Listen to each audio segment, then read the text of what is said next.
কমলিনীর নামে বাজে কথা বলে মিঠিকে নিজেদের দলে টানতে গেলেই ঠাম্মি আর বুবলাইকে উচিত শিক্ষা দিল কুর্চি আর মিঠি। হ্যাঁ বন্ধুরা, এমনটাই দেখা যাবে। তাই সম্পূর্ণ জানতে ভিডিওটিতে লাইক দিয়ে চ্যানেলটি সাবস্ক্রাইব করে দেখতে থাকুন।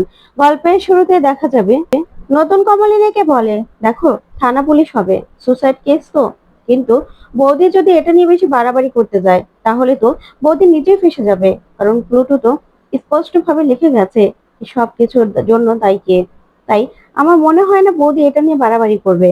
তাই তুমি না এটা নিয়ে একদম চিন্তা করো না। তুমি মিঠির পাশে থাকো, মিঠির পাশে থাকার চেষ্টা করো। কারণ এখন মিঠির যে মানসিক অবস্থা, তাতে মিঠিকে আরো বেশি করে সাপোর্ট দিতে হবে। কিন্তু তুমি কিন্তু একবারও মিঠিকে বলো না যে যা হয়েছে সবকিছু ভুলে যা। বুঝতে পেরেছো? কারণ এটা ভোলা যায় না, এটা কখনই ভোলা যায় না, এটা রিয়ালিটি। তাই তোমাকে ওকে এটা বোঝাতে হবে, যা হয়েছে হয়েছে, সেটা সেটা এড়িয়ে তারপরে সামনে এগিয়ে যেতে হবে। কিছু নিয়ে তো জীবন চলতে পারে না। আর এভাবে মিঠি যদি গুম হয়ে থাকে, ওকে বাড়ি থেকে বের করতে হবে, না হলে তো ডিপ্রেশনে চলে যাবে। তখনই কমলিনী বলে, সেটাই তো চাই আমি, সেটাই তো আমার ভয়, যে ও ডিপ্রেশনে চলে গিয়ে মেয়েটা না আবার উল্টাপাল্টা কিছু করে ফেলে। তার জন্য তো তোমার সঙ্গে কথা বলতে এসেছি। তখন নতুন বলে, দেখো কত চাপ তুমি সহ্য করছো। ওই বাড়িতে সবাই তোমাকে কত কথা শোনাচ্ছে, না চাইতেও অনেক কথা শুনতে হচ্ছে তোমাকে। তোমার ছেলের বউ, ছেলে, তারা তো আর তোমাকে ভালো কথা বলছে না। তারপরেই তোমার স্বামী যতই ডিভোর্স হয়ে যাক না কেন, তারাও তো কথা শোনাচ্ছে। তার জন্যই বলছি, সময় বের করে তুমি আবার আমার কথা ভাবছো। তখন কমলিনী বলে, খোঁচা দিয়ে কথা বললে না, তোমার কথা কি আমি বলতে পারি নাকি? সারাদিন তো আমার তোমার কথা মনেই থাকে। তখনই নতুন বলে, আমি জানি তো, আমি জানি। তখন কমলিনী বলে, দেখো মেয়েটাকে নিয়ে আমার খুব চিন্তা হচ্ছে, তাই যত তাড়াতাড়ি সম্ভব একজন সাইকোলজিস্টের অ্যাপয়েন্ট নেওয়ার চেষ্টা করো। তখন নতুন বলে, তুমি আমাকে বলে দিয়েছো, ব্যাস এবার যা করার আমি করছি, তুমি চিন্তা করো না। তখন কমলিনী বলে, মেয়েটা না আমার আবার উল্টাপাল্টা কিছু করে বসে, সেটাই আমার ভয়, জানো তো। সারাদিন কিচ্ছু খাচ্ছে না, ঘুমোচ্ছে না, আমার না ভালো লাগছে না। তখন নতুন বলে, দেখো এই সময়টায় তোমাকে পাশে থাকতে হবে, ওর পাশে থাকো। আর দেখো তুমিও তো তেমন কিছু করতে পারছো না, তোমাকেও তো সামনে এগিয়ে যেতে হবে। কারণ সব সময় থেকে পরে নিজেকেও সময় দিতে হবে কমলিনী, নিজের জন্য ভাবতে হবে। আমি চাই তুমি অনেক দূরে এগিয়ে যাও, তোমার সাফল্য আমি দেখতে চাই। তখন কমলিনী এই কথাগুলো শুনে অবাক হয়ে তাকিয়ে থাকে নতুনের দিকে। তখন নতুন বলে, হ্যাঁ তুমি নিজেকে নিয়ে নিজে ভাবো, তাহলে দেখবে ছেলেমেয়েরাও তোমাকে নিয়ে ভালো থাকবে, তোমার সাফল্য দেখলে ওরাও খুব খুশি হবে। তখন কমলিনী বলে, আমি যে কিছুই ভাবতে পারছি না জানো তো, আমার ভালো লাগছে না। এরকম একটা কাজ হলো যে ভোলার মতো নয়।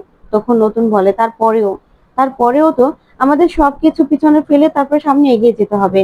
তুমি তো কিছুই খেলে না, কিছু খাবে? তখন কমলিনী বলে, না আমার না খেতে ইচ্ছে করছে না গো, মেয়েটার এরকম অবস্থা, তার মধ্যে আবার দেখো তোমাকে জ্বালাতে চলে এসেছি। তখন তো নতুন হাসে আর বলে, কি যে বলো না তুমি। তখন কমলিনী বলে, যা বললাম ঠিকই তো বললাম। তখন নতুন বলে, ঠিক আছে চলো আমরা উঠি। ওদিকে দেখা যাবে মিঠিকে মিঠিকে কুর্চি খাওয়াচ্ছে। তখন মিঠি যেন একদম পাথর হয়ে বসে আছে। তারপর কুর্চি বলে, খেয়ে নে মা, এই তো 2 চামচ খেলে, এভাবে না খেলে কি হবে? তারপরে তো শরীর খারাপ করবে অনেক। তখন সেখানে বুবলাই আসে, এসেই বলে, মিঠি খেয়ে নে, দেখেছিস তো চেহারা কি করেছিস বোন, তারপরে তো শরীর খারাপ করবে। যে চলে গেছে সে তো চলেই গেছে, আমাদেরও তো খুব কষ্ট হচ্ছে প্লুটোর জন্য, কিন্তু একটু খেয়ে নে না বোন, খেয়ে নে। ঠিক তখনই দেখা যাবে বর্ষা আসে, এসেই বলে, ঠাম্মি চাটা হলো? তখন কুর্চি ঠাম্মিকে রান্নাঘরে দেখে বলে, এ কি মা, তুমি রান্নাঘরে, তুমি রান্না করছো কেন? তুমি সবার জন্য চা বানাচ্ছ? তখন বর্ষা বলে, আসলে আমি না ঠাম্মিকে কিছু টিপস দিয়েছি। ঠাম্মির এই বাসায় থেকে থেকে বসে থেকে থেকে গালমুখ ফুলে যাচ্ছে তো, তাই বলেছি যে ঠাম্মি এই যে সবাইকে চা করে খাওয়ালে, পরে রান্না করে খাওয়ালে, ঠাম্মিরই না ভালো, ঠাম্মি নড়াচড়া করে ঠাম্মির জন্য ভালো হবে।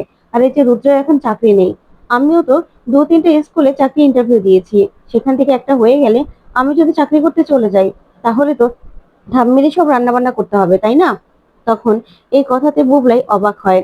তখনই বর্ষা বলে, হ্যাঁ তার জন্যই ঠাম্মিকে আমি রান্না করতে বলেছি, ভালোই করেছি। ঠাম্মি টুকিটাকি কাজ করলে ভালো হবে, খারাপ হবে না। তখন কুর্চি বলে, বাবা এদিনও আমার দেখতে হচ্ছে, কি মা তুমি কিনা শেষ পর্যন্ত সবার সবার জন্য চা বানাচ্ছ। আগে তো কিচ্ছু করতে হয়নি তোমাকে, সব কিছু চোখের সামনে মুখের সামনে পেয়ে যেতে। তারপরে এই বলে কুচি আবারও মিঠিকে খাওয়ানোর চেষ্টা করে, কিন্তু মিঠি কিছুই খায় না। তখন দেখা যাবে সোহিনী আর চন্দ্র সেখানে আসে। তখন সোহিনী এসে বলে, কোথায় আমাদের চাটা হলো? আসলে দুপুরে ঘুমোলে না, আর ঘুম ভাঙতেই চায় না। তখনই দেখা যাবে চন্দ্র তাকিয়ে থাকে ওইদিকে। তখনই ঠাম্মি চা নিয়ে, এতগুলো মানুষের চা নিয়ে আসতে গিয়ে পড়ে যেতে লাগলেই কুর্চি গিয়ে ধরে নেয় আর বলে, কি করছো মা? আর এত বয়স্ক একটা মানুষ এভাবে এতগুলো মানুষের চা নিয়ে আসতে পারে? হ্যাঁ, তোমরা বসে বসে দেখছো? আর বর্ষা, তুমিও তো একটু হেল্প করতে পারো।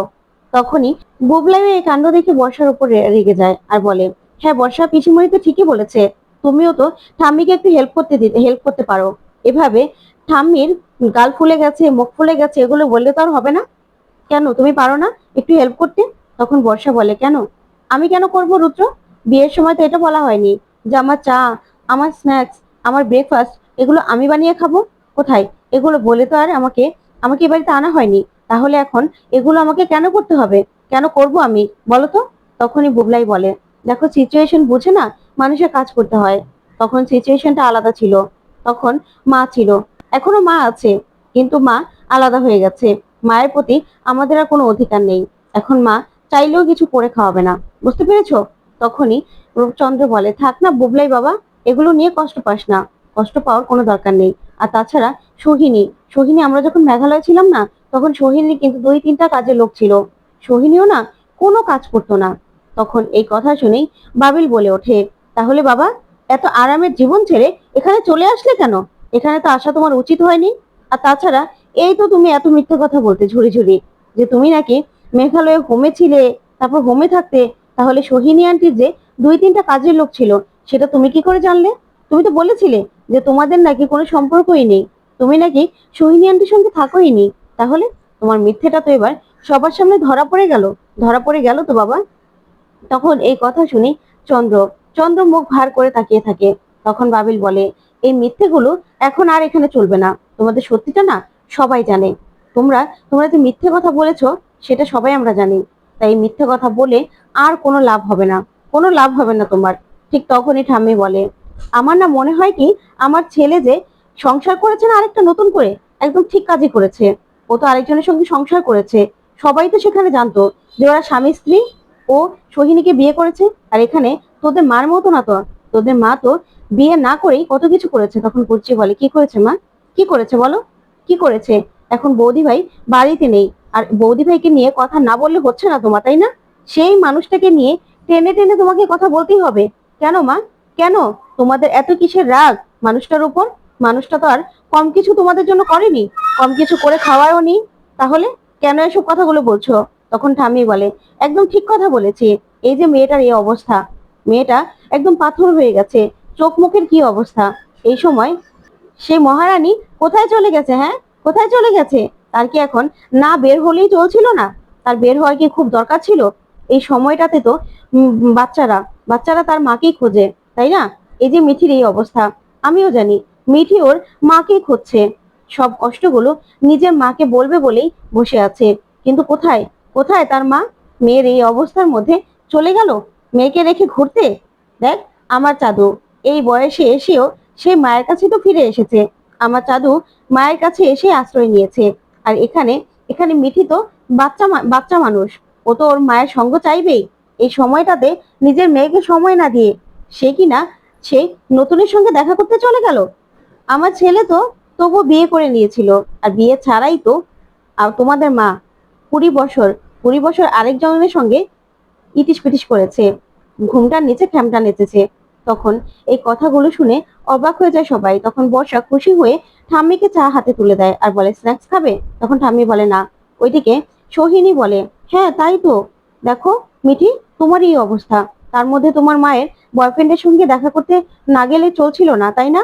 তখন চন্দ্র বলে, আহ সোহিনী, কেন এসব কথা বলছো বলো তো? এসব কথা বলা তো আমাদের দরকার নেই, তার জন্যই তো তোমাকে চুপ করতে বলছি। তখন সোহিনী বলে, ভুল কি বলেছি? আমি আমার মেয়ের জন্য এখনো তো তোমার সঙ্গে সংসার করতে চাই, তাই না? আমি তো তোমার সঙ্গেই সংসার করছি। আর এখানে এসে তো কত কি দেখছি। এভাবে প্রতিদিনই চলে যেতে হয় নাকি বয়ফ্রেন্ডের সঙ্গে দেখা করতে?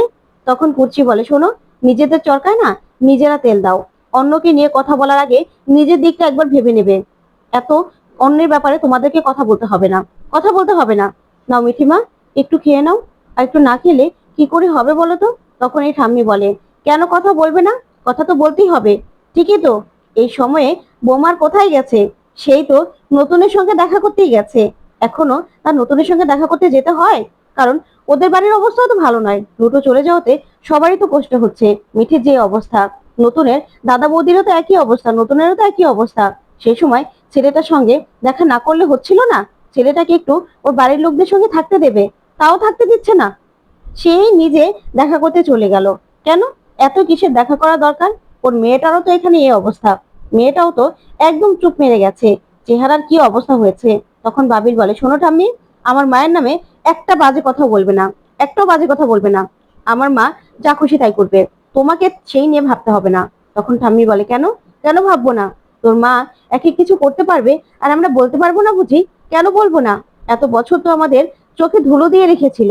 নিজে করতো একটা আর আমাদের সামনে দেখাতো আরেকটা। আর সেটা এখন তো বুঝতে পারছি, এখন তো বলবোই, বলবো না? তখন করছি বলে, আচ্ছা মা, কি তোমার কি খুব রাগ হয়েছে নাকি? চা করতে হয়েছে সেজন্য খুব রাগ হয়েছে, তাই তো? তখনই বাবিল বলে, শোনো ঠাম্মি, আমার মা কোথায় গেছে তোমাকে বলে গেছে? শুধু শুধু আমার মায়ের নামে একটা বাজে কথা বলবে না। তখন ঠাম্মি বলে, কেন? বলে যেতে হবে কেন? তোর মা কোথায় গেছে আমি বুঝতে পারি না বুঝি? আমি তো জানি, আমি তো জানি তোর মা নতুনের সঙ্গেই দেখা করতে গেছে। আর সেটা বললে এত দোষ হয়ে যাবে কেন? তখন কুর্চি বলে, আসলে মা, তোমরা না খুবই স্বার্থপর। তোমাদের স্বার্থ ছাড়া তোমরা কিছু চোখে থাকো না। তখন ঠাম্মি হাসে আর বলে, হ্যাঁ তাই তো, আমরা স্বার্থপর। আর তো বৌদি ভাই খুব ভালো। দেখ না, মেয়েটার এই অবস্থা, এই সময় নিজের স্বার্থ দেখতেই তো ঘুরতে চলে গেছে। দেখ গিয়ে কোন পার্কে বা কোথাও গিয়ে বসে বসে নতুনের সঙ্গে কথা বলছে। এছাড়া কি আর কোনো কাজ আছে নাকি? এই সময়টায় মেয়েটার পাশে থাকবে তা না, নিজের মতো করে নিজে উড়নচণ্ডী হয়ে ঘুরে বেড়াচ্ছে। দেখ না, এই এলাকার লোকজনও তো নানান কথা বলছে, থুতু দিচ্ছে। শোন মিঠি, তোরা না বাড়ি থেকে বেরোস না। তোর মাকেও না একটু বেরোতে কম বলিস। কারণ তোর মাকেও না নানান জন নানান কথা বলছে। তারপরে তো পাড়ার লোকের কথায় নিজেদের মান সম্মানটুকু থাকবে না। তখন বাবিল বলে, মান সম্মান না থাকলে তোমাদের যখন এতই ভয়, তাহলে চলে যাও না, এই বাড়ি ছেড়ে তোমরা চলে যাও, তাহলেই তো হয়ে যায়। তখন বাবিলের মুখে এই কথা শুনে চন্দ্র চমকে যায়। তখন বুবলাই বলে ওঠে, শোন বাবিল, নিজের মনুষ্যত্বটুকুকে না এভাবে এভাবে বিসর্জন দিয়ে দিস না। দেখ, আমার চাকরি নেই, তারপরেও কিন্তু আমি কারো দাসত্বগিরি করছি না। আমি নিজের যেটা ভালো মনে হচ্ছে, নিজের যেটা ঠিক মনে হচ্ছে সেটাই করছি। শোন, ছেলে মেয়েদের না, ছেলে মেয়েদের সঙ্গে মায়ের ডিভোর্স হয় না। হ্যাঁ, বাবার সঙ্গে মায়ের ডিভোর্স হয়ে গেছে ঠিক আছে, কিন্তু আমাদের সঙ্গে তো ডিভোর্স হয়নি। আমি কিন্তু মায়ের ভালো মন্দ নিয়ে এখনো কথা বলতে পারি, এখনো কথা বলি। তার জন্য আমাকে কিন্তু মা আটকাতে পারবে না, একদম আটকাতে পারবে না। এই যে মিঠির এই অবস্থা, এই সময় কি মায়ের বের হওয়া দরকার ছিল? কোনো দরকার ছিল না তো। মায়ের এসব কাণ্ডগুলোই তো আমি সহ্য করতে পারি না। আর বর্ষাও তো এবারের বউ, মাকে দেখে কি শিখবে বলতো? কি শিখবে? তখন তো এই কথা শুনে বাবির চমকে যায়। তারপরে বুবলাই বলে, সেই জন্যই তো আমি মুখে আটকে রাখতে পারি না কথাগুলো, আর ওরকম ভাবে বলে ফেলি। আর তোদের সবার কাছে খারাপ হই, মায়ের কাছেও খারাপ হই, সবার কাছ থেকে আমাদের কথা শুনতে হয়। তখনই বুবলাইয়ের কথা শুনে বাবিল বলে, শোন দাদা, তোকে না কোনো কিছু নিয়ে ভাবতে হবে না। আমার মা, আমাদের যদি ভালো থাকার অধিকার থাকতে পারে, তাহলে মায়েরও অধিকার আছে ভালো থাকার। মাও নিজের ভালোটা বুঝতে চাইতে পারে। তাহলে তোকে কে বলেছে আমার মাকে নিয়ে ভাবতে? আমার মাকে নিয়ে একদম ভাবতে হবে না তোর, একদম না। তখন বাবিল হাসতে থাকে। ওইদিকে ঠাম্মি বলে, কেন? কেন ভাববো না? কেন বলবো না? হুম, বলবো না কেন? আমরা আমরা কি মুখ বন্ধ করে আছি নাকি? আমরা তো বলবোই। মেয়েটার এই অবস্থার মধ্যেও তোমার মায়ের বেরিয়ে যেতে হবে, তাহলে বলবো না? বলবো তো অবশ্যই। আর কোথায় গেছে সেটা তো আর আমাদের জানতে বাকি নেই। নিজে তো সে নতুনের সঙ্গে দেখা করতে গেছে। তখনই মিঠি চিৎকার করে ওঠে। তারপরে কুর্চি বলে, হচ্ছে না, না তোমাদের হচ্ছে না? মেয়েটা শুনছে, দেখছো তো মেয়েটার শরীর ভালো নয়, তোমরা তারপরে কথা বলবে? তখন ঠাম্মি বলে, ভুল কি বলেছি? হ্যাঁ, ভুল কি বলেছি? মেয়েটার এই অবস্থা রেখেও ওর মা বেরোতে পারলে আমরা বলতে পারবো না? তখনই সোহিনী হাসতে থাকে আর বলে, ইস, মেয়েটার জন্য না সত্যি কষ্ট হচ্ছে। চেহারা দেখেই তো মনে হচ্ছে যে মেয়েটা এখন ওর মাকে খুঁজছে। আসলে খাওয়া দাওয়া করছে না তো, সেই জন্য চেহারাটার এই অবস্থা। এখন কি আর করা যাবে? ওর মা তো এভাবেই ঘুরতে চলে গেছে, এখন আর কি করবে? এখন মেয়েটা বসে বসে মায়ের জন্য অপেক্ষাই করবে, আর তো কিছু করার নেই। তখনই দেখা যাবে বাবিল বলে, আমার মা কোথায় গেছে না গেছে সেটা নিয়ে তোমাদের ভাবতে হবে না, বুঝতে পেরেছো? তোমাদের মুখটা তোমরা বন্ধই রাখো। তখনই দেখা যাবে চন্দ্র বলে, আচ্ছা মিঠিমা খেয়ে নে না, আমি তোকে খাইয়ে দিই। তারপরে বুবলাই মিঠির কাছে আসে, এসেই বলে, মিঠি বোন, আমি জানি প্লুটোর জন্য তোর খুব কষ্ট হচ্ছে। দেখ, প্লুটো এভাবে চলে যাওয়াতে আমাদেরও খুব কষ্ট হচ্ছে। তোর একটু বেশি কষ্ট হচ্ছে আমরা বুঝতে পারছি, কিন্তু এভাবে না খেয়ে থাকলে কি হবে? তোরও তো শরীরটা খারাপ করবে বোন। দেখেছিস তোর চেহারার অবস্থা কি হচ্ছে? মা না হয় তোর কথা না ভেবে কোথাও চলে গেছে। তুই এভাবে ভুল বুঝিস না, আমরা আছি তো, আমরা সবাই তোর পাশে আছি। তুই একটু কিছু খেয়ে নে, আমি তোকে খাইয়ে দেবো, খাইয়ে দিই। মায়ের কথা ভাবিস না, মায়ের জন্য ভাবিস না তুই।